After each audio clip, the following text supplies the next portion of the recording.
মানে স্পিড বোটে করে মহেশখালী যাওয়ার যে দুর্দান্ত এক্সপেরিয়েন্স, সেটা হচ্ছে আপনারা যদি কখনো স্পিড বোটে না উঠেন এবং কক্সবাজার থেকে মহেশখালীর উদ্দেশ্য রওনা না হন, আসলে এটা কখনোই বুঝতে পারবেন না। সেই অনুভূতিটা কখনোই আপনারা নিতে পারবেন না এবং আমিও সেটা আপনাদেরকে বোঝাতে পারবো না।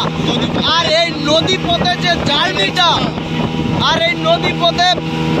জার্নিটা এটা কতটা বিপজ্জনক, সেই বিপজ্জনক জার্নিটা জেনেও আমরা কিন্তু নদী পথে মহেশখালীর উদ্দেশ্যে রওনা হয়েছি।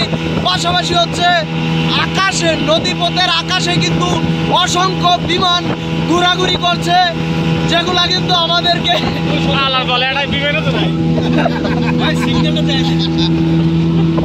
যেগুলা কিন্তু আমাদেরকে অলওয়েজ পর্যবেক্ষণ করছে, আমাদের গতিবিধি কিন্তু লক্ষ্য করছে।